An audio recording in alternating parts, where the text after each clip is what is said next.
आज हम प्रेमचंद की कहानी पंच परमेश्वर का वाचन करेंगे। मनोवैज्ञानिक कथानक पर आधारित प्रेमचंद की महत्वपूर्ण कहानी पंच परमेश्वर जून 1916 में सरस्वती पत्रिका में प्रकाशित हुई थी। प्रेमचंद का मानना था, सबसे उत्तम कहानी वह होती है जिसका आधार किसी मनोवैज्ञानिक सत्य पर हो। इस कहानी में मनोवैज्ञानिक रहस्य को खोलने का प्रयास किया गया है। कहानी अलगू चौधरी शेख जुम्मन एवं शेख जुम्मन की खालाजान अर्थात मौसी के इर्द गिर्द घूमती है। इस कहानी के माध्यम से प्रेमचंद ग्रामीण संस्कृति की विशेषताओं, मानवीय एवं नैतिक मूल्यों की स्थापना आदि बिंदु सामने रखते हैं। तो आइए इस कहानी का वाचन करते हैं। सुमन शेख और अलगू चौधरी में गाढ़ी मित्रता थी। साझे में खेती होती थी, कुछ लेन देन में भी साझा था। एक को दूसरे पर अटल विश्वास था। जुम्मन अब हज करने गए थे, तब अपना घर अलगू को सौंप गए थे और अलगू जब कभी बाहर जाते तो जुम्मन पर अपना घर छोड़ देते थे। उनमें न खान पान का व्यवहार था, न धर्म का नाता, केवल विचार मिलते थे। मित्रता का मूल मंत्र भी यही है। इस मित्रता का जन्म उसी समय हुआ जब दोनों मित्र बालक ही थे और जुम्मन के पूज्य पिता जुमराती उन्हें शिक्षा प्रदान करते थे। अलगू ने गुरुजी की बहुत सेवा की थी, खूब रकाबियां मांझी, खूब प्याले धोए। उनका हुक्का एक क्षण के लिए भी विश्राम न लेने पाता था, क्योंकि प्रत्येक चिलम अलगू को आध घंटे तक किताबों से अलग कर देती थी। अलगू के पिता पुराने विचारों के मनुष्य थे। उन्हें शिक्षा की अपेक्षा गुरु की सेवा शुश्रूषा पर अधिक विश्वास था। वह कहते थे कि विद्या पढ़ने से नहीं, अत्य जो कुछ होता है गुरु के आशीर्वाद से। बस गुरु जी की कृपा दृष्टि चाहिए। अतएव यदि अलगू पर जुमराती शेख के आशीर्वाद अथवा सत्संग का कुछ फल न हुआ तो यह मानकर संतोष कर लेगा कि विद्योपार्जन में उसने यथाशक्ति कोई बात उठा नहीं रखी। विद्या उनके भाग्य ही में न थी तो कैसे आती। मगर जुमराती शेख स्वयं आशीर्वाद के कायल न थे। उन्हें अपने सोटे पर अधिक भरोसा था और उसी सोटे के प्रताप से आसपास के गांवों में जुम्मन की पूजा होती थी। उनके लिखे हुए रेहननामे या बेनामे पर कचहरी का मुहर्रिर भी कदम न उठा सकता था। हल्के का डाकिया, कांस्टेबल और तहसील का चपरासी सब उनकी कृपा की आकांक्षा रखते थे। अतएव अलगू का मान उनके धन के कारण था, तो जुम्मन शेख अपनी अनमोल विद्या से ही सबके आदर पात्र बने थे। जुम्मन शेख की एक बूढ़ी खाला अर्थात मौसी, उसके पास कुछ थोड़ी सी मिल्कियत थी, परंतु उसके निकट संबंधियों में कोई न था। जुम्मन ने लंबे चौड़े वादे करके वह मिल्कियत अपने नाम लिखवा ली थी। जब तक दान पत्र की रजिस्ट्री न हुई थी तब तक खालाजान का खूब आदर सत्कार किया गया। उन्हें खूब स्वादिष्ट पदार्थ खिलाए गए। हलवे पुलाव की वर्षा की गई, पर रजिस्ट्री की मोहर ने इन खातिरदारियों पर भी मानो मोहर लगा दी। जुम्मन की पत्नी करीमन रोटियों के साथ कड़वी बातों के कुछ तेज तीखे सालन भी देने लगी। जुम्मन शेख भी निठुर हो गए। अब बेचारी खालाजान को प्रायः नित्य ही ऐसी बातें सुनने पड़ती थी। बुढ़िया न जाने कब तक जिएगी। 2-3 बीघे उसर पर क्या दे दिया, मानो मोल ले लिया है। बघारी दाल के बिना रोटियां नहीं उतरती। जितना रुपया इसके पेट झोंक चुके उतने से तो अब तक गांव मोल ले लेते। कुछ दिन खालाजान ने सुना और सहा, पर जब न सहा गया तब जुम्मन ने शिकायत की।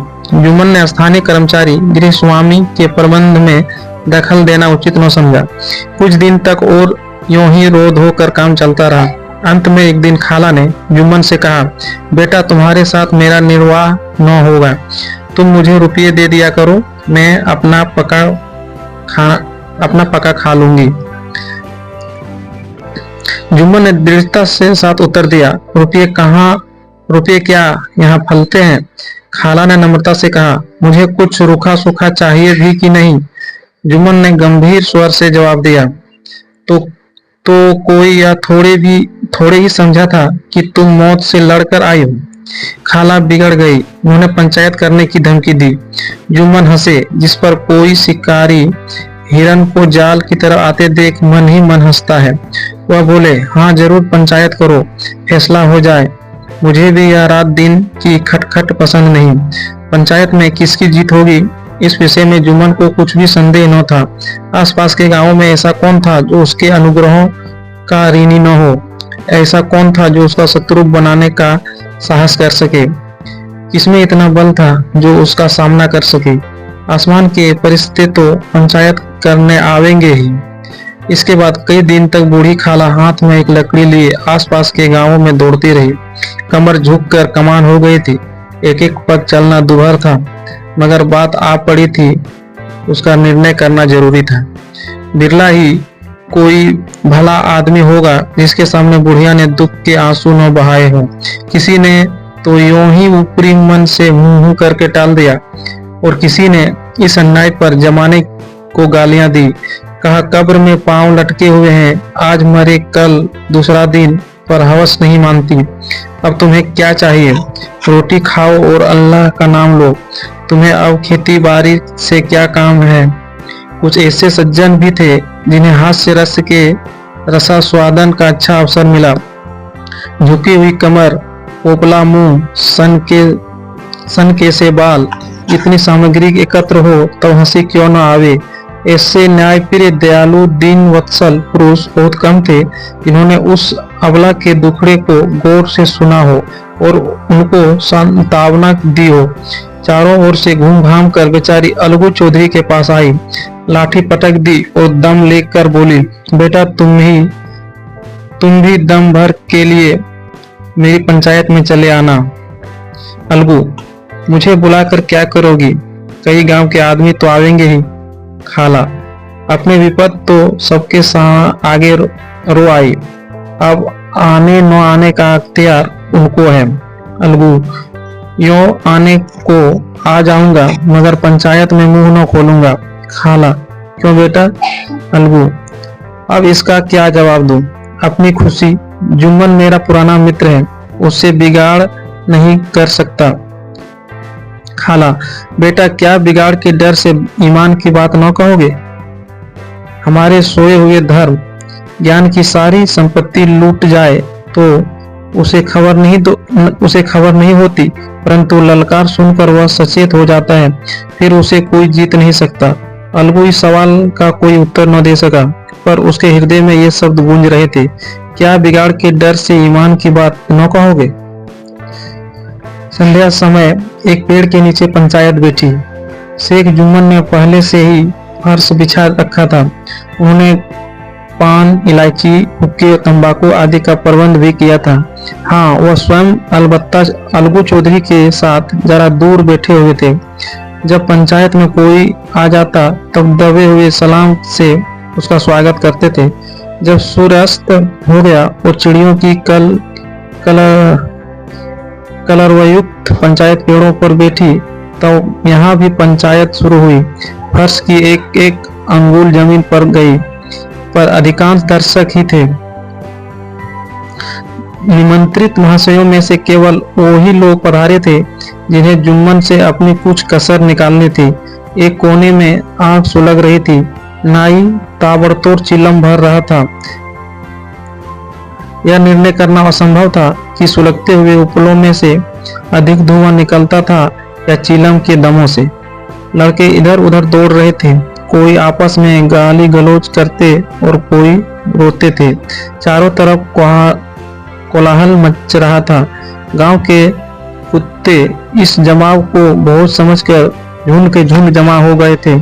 पंच लोग बैठ गए तो बूढ़ी खाला ने उनसे विनती की, पंचों, आज 3 साल हुए मैंने अपनी सारी जायदाद अपने भांजे जुम्मन के नाम लिख दी थी। इसे आप लोग जानते ही होंगे। जुम्मन ने मुझे ताहयात रोटी कपड़ा देना कबूल किया। साल भर तो मैंने इसके साथ रो धोकर काटा, पर अब रात दिन का रोना नहीं सहा जाता।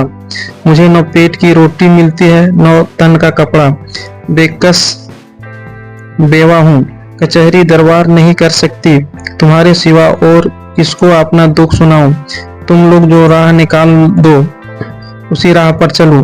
अगर मुझमें कोई ऐब देखो तो मेरे मुंह पर थप्पड़ मारो। जुम्मन में बुराई देखो तो उसे समझाओ। क्यों एक बेकस की आह लेता है। मैं पंचों का हुक्म सिर माथे पर चढ़ाऊंगी। रामधन मिश्र, जिनके कई असामियों को जुम्मन ने अपने गांव में बसा लिया था, बोले, जुम्मन मियाँ किसके पंच बदते हो? अभी से इसका निपटारा कर लो, फिर जो कुछ पंच कहेंगे वही मानना पड़ेगा। जुम्मन को इस समय सदस्यों में विशेषकर वे ही लोग दिख पड़े जिनमें किसी न किसी कारण उसका वैमनस्य था। जुम्मन बोले, पंचों का हुक्म अल्लाह का हुक्म है। खालाजान जिसे चाहे उसे बन दे, मुझे कोई उज्र नहीं। खाला ने चिल्लाकर कहा, अरे अल्लाह के बंदे, पंचों का नाम क्यों नहीं बता देता? कुछ मुझे भी तो मालूम हो। जुम्मन ने क्रोध से कहा, अब इस वक्त तेरा मुंह न खुलवाओ। अब इस वक्त मेरा मुंह न खुलवाओ। तुम्हारी बन पड़ी है, जिसे चाहो पंच बदो। खालाजान जुम्मन के आपेक्ष को समझ गई और वह बोली, बेटा खुदा से डरो।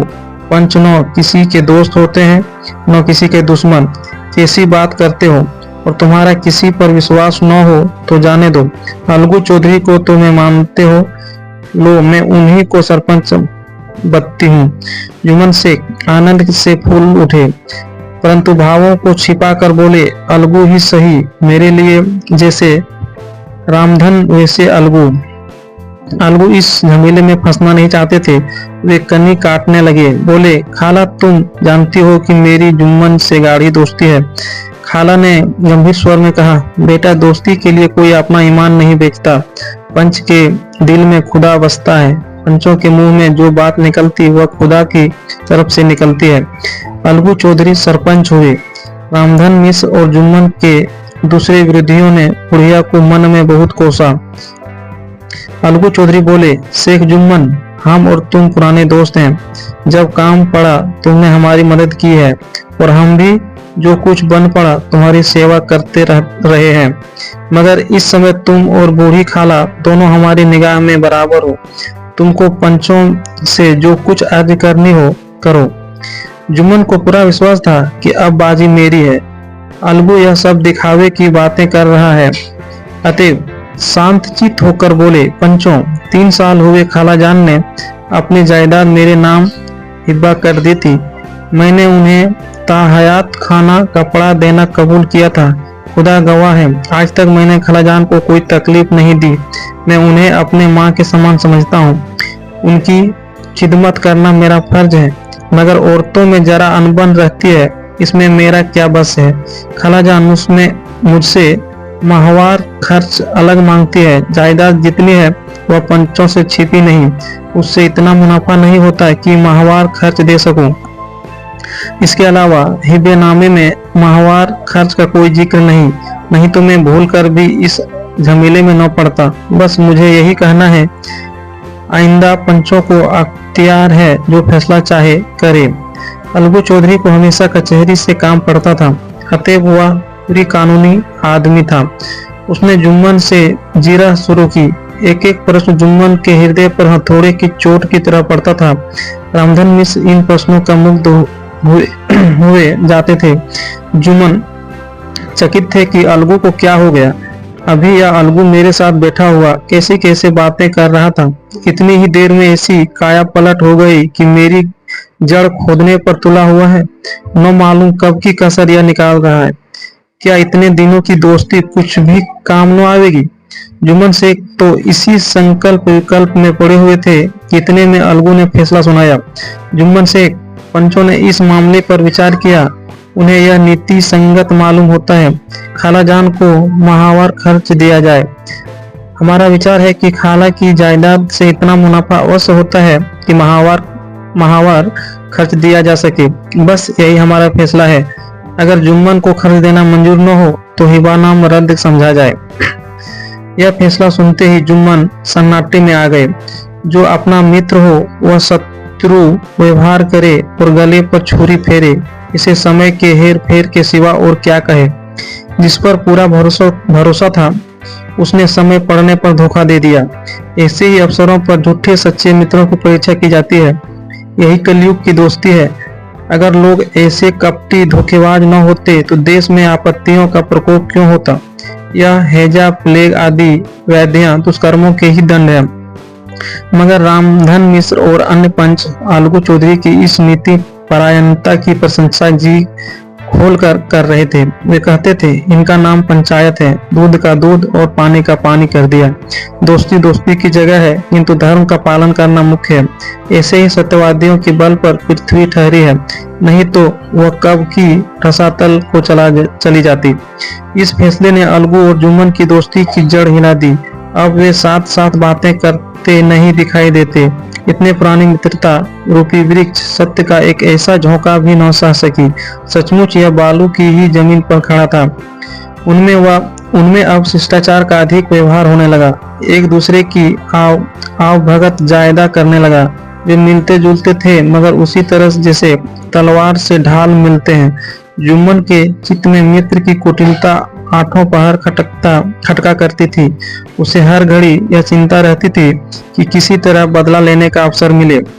अच्छे कामों की सिद्धि में बड़ी देर लगती है, पर बुरे कामों की सिद्धि में यह बात नहीं होती। जुम्मन को भी बदला लेने का अवसर जल्द ही मिल गया। पिछले साल अलगू चौधरी बटेसर से बेलों की एक बहुत अच्छी गोई मोल लाए थे। बेल पछाही जाति के सुंदर बड़े बड़े सींग वाले थे। महीनों तक आसपास के गांवों के लोग दर्शन करते रहे। देवयोग से जुम्मन की पंचायत के 1 महीने बाद इस जोड़ी का एक बेल मर गया। जुम्मन ने दोस्तों से कहा, यह दगाबाजी की सजा है। इंसान सब भले ही कर जाए, पर खुदा ने बद सब देखता है। अलगू को संदेह हुआ कि जुम्मन ने बेलों को विष दे दिया है। चौधराइन ने भी जुम्मन पर भी इस दुर्घटना का दोषारोपण किया। उसने कहा, जुम्मन ने कुछ कर दिया है। चौधराइन और करीमन में इस विषय पर एक दिन खूब ही वाद विवाद हुआ। दोनों देवियों ने शब्द बाहुल्य की नदी बहा दी। व्यंग, ककुर्ती, अनुक्ति और उपमा आदि अलंकारों में बातें हुई। जुम्मन ने किसी तरह शांति स्थापित की। उन्होंने अपनी पत्नी को डांट डपट कर समझा दिया। वह उसे उस रणभूमि से हटा भी ले गए। उधर अलगू चौधरी ने समझाने बुझाने का काम अपने तर्कपूर्ण सौंटे से लिया। अब अकेला बेल किस काम का। उसका जोड़ बहुत ढूंढा गया, पर न मिला। निदान यह सलाह ठहरी कि उसे बेच डालना चाहिए। गांव में एक समझू साहू थे। वह इक्का गाड़ी हाँकते थे। गांव के गुड़ घी लाद कर मंडी ले जाते। मंडी से तेल नमक भर लाते और गांव में बेचते। इस बेल पर उनका मन लहराया। उन्होंने सोचा, यह बेल हाथ लगे तो दिन भर में बेख्ट के 3 खेप हो। आजकल तो एक ही खेप में लाले पड़े रहते हैं। बेल देखा, गाड़ी में दौड़ाया, बाल भौरे की पहचान कराई, मोल तोल किया और उसे लाकर द्वार पर बांध ही दिया। 1 महीने में दाम चुकाने का वादा ठहरा। चौधरी को भी गरज थी ही घाटे की परवाह न की। समझू साहू ने नया बेल पाया तो लगे उसे रगेदने। वह दिन में 3-3, 4-4 खेपे करने लगे। न चारे की फिक्र थी न पानी की, बस खेपों से काम था।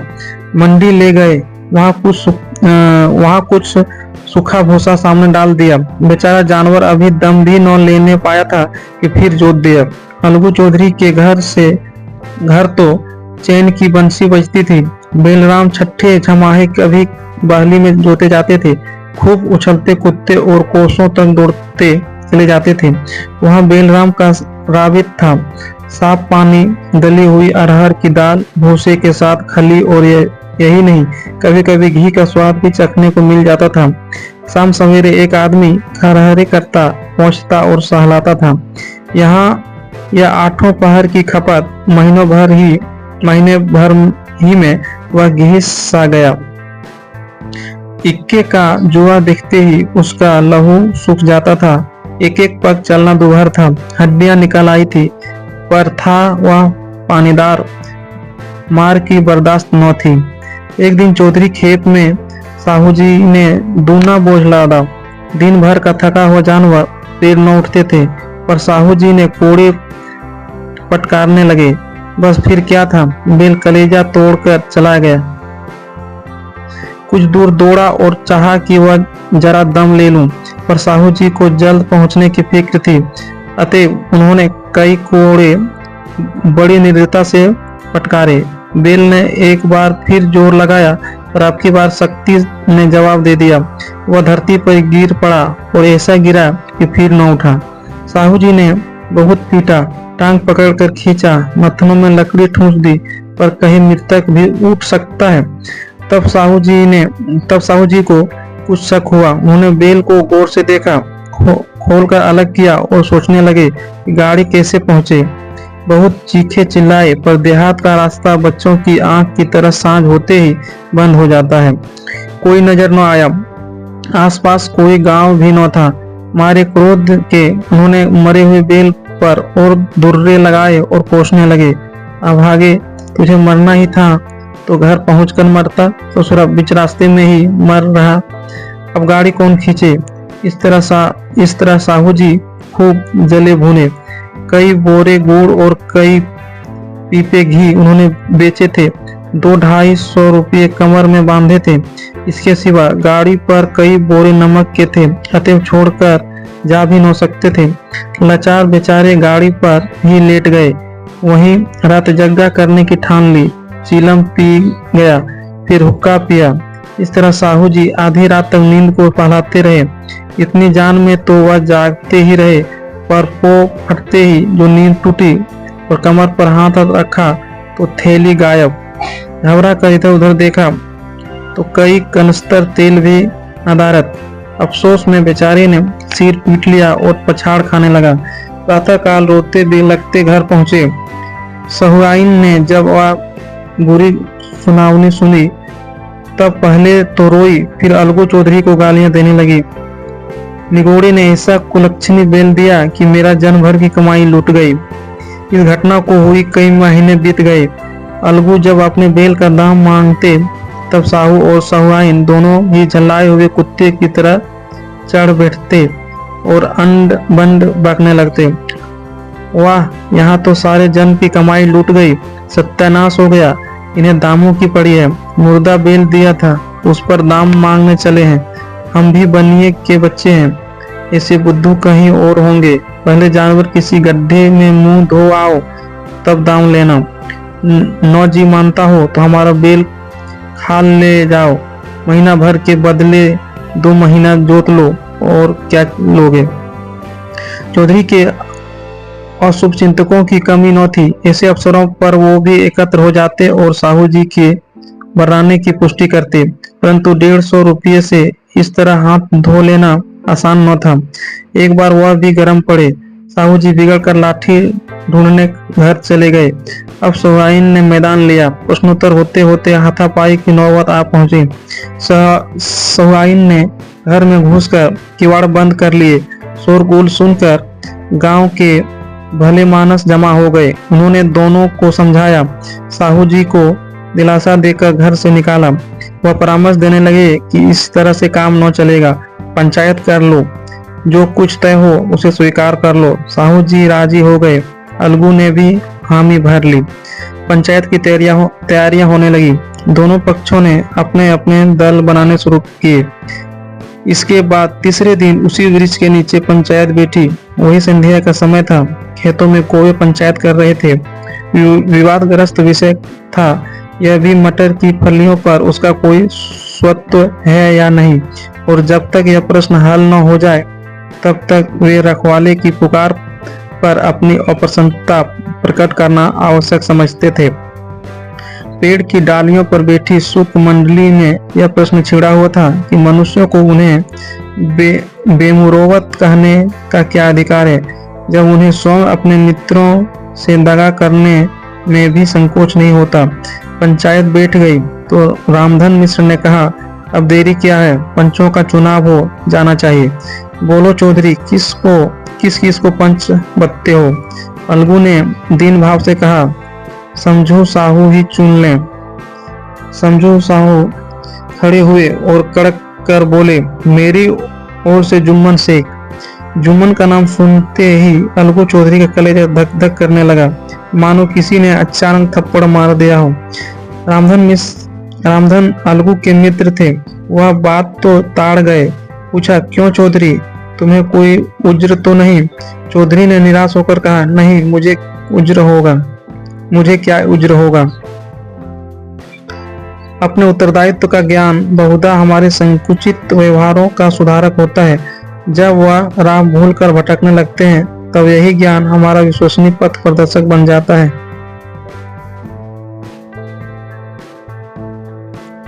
पत्र संपादक अपनी शांति कुटी में बैठा हुआ कितनी दृढ़ता और स्वतंत्रता के साथ अपनी प्रबल लेखनी से मंत्रिमंडल का आक्रमण करता है, परंतु ऐसे अवसर आते हैं जब वह स्वयं मंत्रिमंडल में सम्मिलित होता है। मंडल के भवन में पग धरते ही उसकी लेखनी कितनी मर्मज्ञ, कितनी विचारशील, कितनी न्यायपरन हो जाती है। इसका कारण उत्तरदायित्व का ज्ञान है। नवनियुक्त युवावस्था में कितना उद्दंड रहता है, माता पिता उसकी ओर से कितने सिंचित रहते हैं, वे उसे कुल कलंक समझते हैं, परंतु थोड़ी समय में परिवार का बोझ सिर पर पड़ते ही वह अव्यवस्थित चित्त उन्मुख युवक कितना धैर्यशील, कैसे शांतचित्त हो जाता है। यह भी उत्तरदायित्व के ज्ञान का फल है। जुम्मन शेख के मन में भी सरपंच का उच्च स्थान ग्रहण करते ही अपनी जिम्मेदारी का भाव पैदा हुआ। उसने सोचा, मैं इस वक्त न्याय और धर्म के सर्वोच्च आसन पर बैठा हूँ। मेरे मुंह से इस समय जो कुछ निकलेगा वह देववाणी के सदृश है, और देववाणी में मेरे मनोविकारों का कदापि समावेश न होना चाहिए। मुझे सत्य से जो भर भी टालना उचित नहीं। पंचों ने दोनों पक्षों से सवाल जवाब करने शुरू किए। बहुत देर तक दोनों दल अपने अपने पक्ष का समर्थन करते रहे।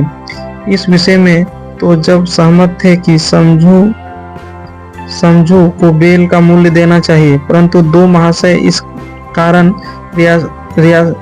रियायत करना चाहते थे कि बेल के मर जाने से समझू को हानि हुई। इसके प्रतिकूल दो सभ्य मूल्य अतिरिक्त समझू को दंड भी देना चाहिए था, जिससे फिर किसी को पशुओं के साथ ऐसी निर्दयता करने का साहस न हो। अंत में जुम्मन ने फैसला सुनाया, अलगू चौधरी और समझू साहू, पंचों ने तुम्हारे मामले पर अच्छी तरह विचार किया। समझू को उचित है कि बेल का पूरा दाम दे। जिस वक्त उन्होंने बेल दिया उसे कोई बीमारी न थी। अगर उसी समय दाम दे दिए जाते तो आज समझू उसे फेर लेने का आग्रह न करते। बेलों की मृत्यु केवल इस कारण हुई कि उससे बड़ा कठिन और परिश्रम लिया गया और उसके दाने चारे का कोई अच्छा प्रबंध न किया गया। सामधन मिश्र बोले, समझू ने बेल को जानबूझकर मारा है, अतएव उससे दंड लेना चाहिए। जुम्मन बोले, यह दूसरा सवाल है, हमको इसमें कोई मतलब नहीं। झगड़ू साहू ने कहा, समझू के साथ कुछ रियायत होनी चाहिए। जुम्मन बोले, यह अलगू चौधरी की इच्छा पर निर्भर है। यह रियायत करे तो उनकी भलमनसी। अलगू चौधरी फूले न समाये, उठ खड़े हुए और जोर से बोले, पंच परमेश्वर की जय। इसके साथ ही चारों ओर से प्रतिध्वनि हुई, पंच परमेश्वर की जय। प्रत्येक मनुष्य जुम्मन की नीति को सराहता था। इसे कहते हैं न्याय। यह मनुष्य का काम नहीं, पंच में पंच परमेश्वर का वास करते हैं। यह उन्हीं की महिमा है।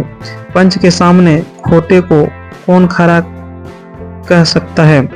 थोड़ी देर बाद जुम्मन अलगू के पास आए और उनके गले लिपट कर बोले, भैया, जब से तुमने मेरी पंचायत की तब से मैं तुम्हारा प्राण घातक शत्रु बन गया था, पर आज मुझे ज्ञात हुआ कि पंच के पद पर बैठकर न कोई किसी का दोस्त होता न दुश्मन।